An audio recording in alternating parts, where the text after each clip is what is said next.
Episode number 3 के start में unsteady university के दोस्त और फेलोअर्स सब बैठे होते हैं और सोच रहे होते हैं कि जब अनस यहाँ पर था तो एक्सीडेंट किसने किया, अनस को क्यों लेके गया और किसका फ़ोन आया जो अनस अचानक से चला गया।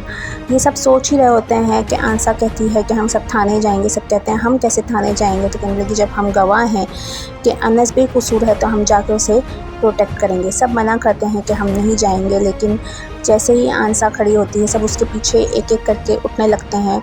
अनस के लिए सब पुलिस स्टेशन जाने के लिए तैयार हो जाते हैं।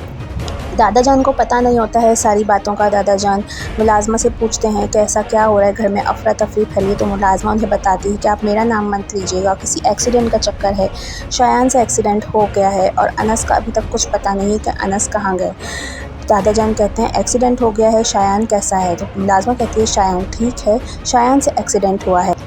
अनस अपने ताया जान से पुलिस स्टेशन में कहता है कि आप तो जानते हैं कि एक्सीडेंट मैंने नहीं किया है, शायान गुस्से में गाड़ी लेके निकला था। तो कहते हैं खामोश हो जाओ, दीवारों के भी कान होते हैं।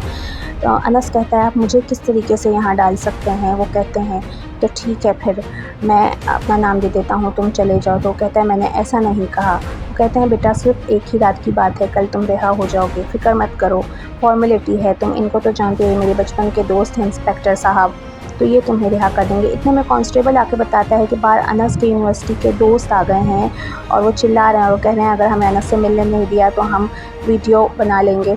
तायाजान कहते हैं तुम बाहर जाकर उनसे कहो कि वो यहाँ से चले जाएं। जब अनस बाहर आके देखता है तो उसकी यूनिवर्सिटी के बहुत सारे दोस्त बाहर खड़े होते हैं और उसकी सपोर्ट के लिए खड़े होते हैं। तो तायाजान कहते हैं कि जाओ इनसे कहो कि तो यहाँ से चला जाए। अनस जाता है और आंसा से कहता है कि तुम लोग यहाँ पे क्यों आए हैं, हो तुम लोग मेरे मामले में मत पड़ो और बराए मेहरबानी यहाँ से चले जाओ।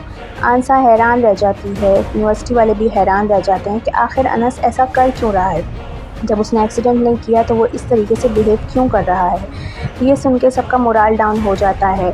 शायान को ताया जी फ़ोन पे बताते हैं कि अनस के यूनिवर्सिटी वाले आ गए, उसकी सपोर्ट के लिए मामला ख़राब हो गया है। शायान कहता है वो कैसे आ सकते हैं, वो कह रहे हैं कि वो आ गए हैं।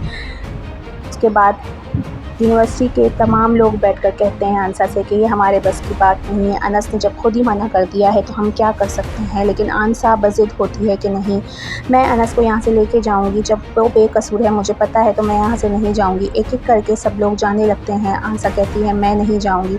आंसा के दोस्त वगैरह सब उसे कहते हैं कि ये हमारे बस की बात नहीं है, लेकिन आंसा नहीं मानती। वो कहती मैं यहीं रहूँगी, मैं कहीं नहीं जाऊँगी। अनस के ताया जान अनस से कहते हैं कि बेटा सिर्फ एक रात की बात है, एक रात की बात है, तुम एक रात एडजस्ट कर लो। वो कहता है शायान को क्यों नहीं आपने पेश किया, मुझे पेश किया। तो ताया जान कहते हैं कि शायान में पेशेंस नहीं है, तुम्हारे अंदर बहुत पेशेंस है।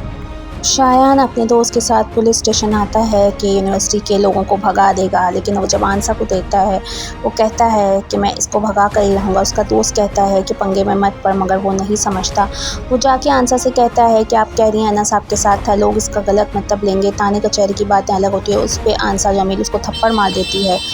ताया जान बाहर आते हैं और शायान को घसीट के ले जाते हैं कि तुम यहाँ क्या कर रहे हो। सब लोग हैरान रह जाते हैं, आखिर ये कौन है, ये यूनिवर्सिटी का कौन सा आदमी है जो इस तरीके से आके रिएक्ट कर रहा था। आंसा यही कहती है कि कौन था ये जिसने इतनी घटिया बात की। इतने में अनस का फ़ोन बजने लगता है, उसकी पप्पो जान का फ़ोन होता है। वो उठाकर कहती हैं कि बेटा मैं तुम्हारी स्कॉलरशिप के पैसे फ़ीस भर दूँगी, तुम एक इंटेलिजेंट आदमी हो। लेकिन उसका दोस्त बताते हैं पूरी कहानी पप्पो जान को, तो पप्पो जान हैरान रह जाती हैं। उनको शौक़ लगता है कि अनस किस तरीके से पुलिस स्टेशन चला गया। उसके दोस्त सब कुछ सारी कहानी पप्पो को बता देते हैं। पप्पो जल्दी से फ़ौरन अपने अब्बू को फ़ोन करती हैं, अनस के दादा को, और उन्हें बताती हैं कि ये सब कुछ क्या हो रहा है, अनस पुलिस स्टेशन में है। इतने में वहाँ देखते हैं तो वो आते हैं, अनस के ताया जान और शायान घर आ जाते हैं। वो उनसे पूछता है अनस के बारे में, लेकिन अनस के बारे में वो कहते हैं कि वो अपने दोस्तों के साथ घुट के गया है और मुझसे इजाज़त लेके गया है। पुप्पी जान सब कुछ बता चुकी होती हैं तो दादा वावेला करते हैं कि ये क्या तरीका है, किस तरीके से तुमने अनस को शायान को बचाने के लिए तुमने अनस को जेल में डाल दिया है। तुम बचपन से उसके साथ नाइंसाफ़ी करते आ रहे हो कि मुझे हर सूरत इसी वक्त अनस घर पे चाहिए। आंसा जमील घर पे पहुंच जाती हैं और उसकी भाभी दरवाज़ा नहीं खोलती हैं, जिस पर उनकी बहस होती है।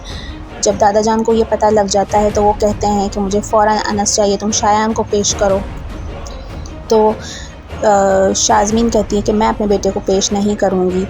तो फिर तायाजान कहते हैं तो ठीक है फिर मैं चला जाता हूँ। उस पर घर में एक शोर मच जाता है और शहरीन कहती है कि बाबा को तो ब्लड प्रेशर है, वो कैसे जा सकते हैं। तो बाबा कहते हैं, तायाजान कहते हैं मैं खुद चला जाता हूँ। इतने में दादा रोक लेते हैं मजबूर होकर कि क्या कर सकते हैं।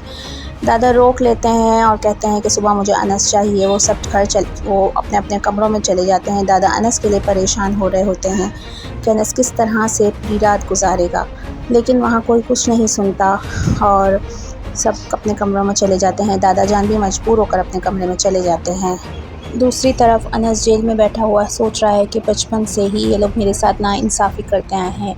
गलतियाँ शायान करता था और उसका मलबा मेरे ऊपर डाल देते थे। हर चीज़ वो भुगतता था। जब शायान कोई गलतियाँ कर देता था, किसी का टायर पंक्चर कर देता था तो उसको भुगतना पड़ता था, उसके ऊपर इल्ज़ाम आता था। इतने में पुलिस कांस्टेबल आके कहता है कि तुम्हारा घर नहीं है, जाओ और तुम अंदर लॉकअप में जाओ। अनसा की भाभी दरवाज़ा नहीं खोलती, वो कहती है मैंने तुम्हारे लिए खाना नहीं पकाया है। मोहल्ले वाले इकट्ठे हो जाते हैं, उसको देखते हैं। वो कहती है, वो अपने भाई के हिस्से का खाना लेके कमरे में बंद हो जाती है और वो कहती है मैं क्या खाऊंगी, चूल्हे और चक्की की बात भाई के सामने होगी, अभी तो मैं खाना खा रही हूँ। अनसा की भाभी बहुत कोफ्त का शिकार होती हैं। पप्पू जान को बहुत फ़िक्र होती है कि अब अनस का क्या होगा। वो अपने भाई से कहती हैं कि आपने शायान को क्यों पेश नहीं किया। उसके भाई कोई जवाब नहीं देते हैं। वो कहते हैं आपने अनस को शायान के लिए ज़िम्मेदार ठहराया, आपको ऐसा नहीं करना चाहिए। शहरीन उनसे फ़ोन लेकर और फ़ोन बंद कर देती कि अब आप फ़ोन मत करिएगा, और वो कमरे में चले जाते हैं। अनस के ताया अब्बू अनस के लिए खाना भेजते हैं और शहरीन, शाज़मीन और शायान ये लोग तीनों बैठ के खाना एंजॉय करते हैं। अनस का मजाक उड़ा रहे होते हैं कि किस तरीके से बचपन से उसे फंसाते रहते हैं और वो माफ़िया मांगता रहता है। शाज़मीन कहती है कि जल्द से जल्द जो है वो अल्लाह करे मामला हल हो जाए और शायान घर आ जाए। शायान बेचारा जेल में बैठा हुआ होता है और उसे खाना दे के जाते हैं जो उसके ताया अब्बू उन्हें भेजा होता है, लेकिन जो दूसरे कैदी होते हैं वो देख कर बोलते हैं कि इसको ऐसा खाना और हमें ऐसा, ये तो VIP प्रोटोकॉल मिल रहा है। वो उसका खाना ले देते हैं, उसे कहते हैं कि जेल का खाना तुम खाओ ताकि तुम्हें आदत हो। अगली किस्त में दिखाया जाएगा कि वो जेल में बैठा हुआ होता है, लेकिन उसके यूनिवर्सिटी वाले कहते हैं कि हम सोशल मीडिया पे कैंपेन चलाएंगे #अनस को रिलीज़ करो की, ताकि अनस जल्द से जल्द रिलीज़ हो सके। आखिर उसके ताया अब्बू ऐसा कैसे कर सकते हैं, उन लोगों को तो गवाह की तलाश होती है। अगली किस्त देखने के लिए मेरे चैनल को सब्सक्राइब कीजिए।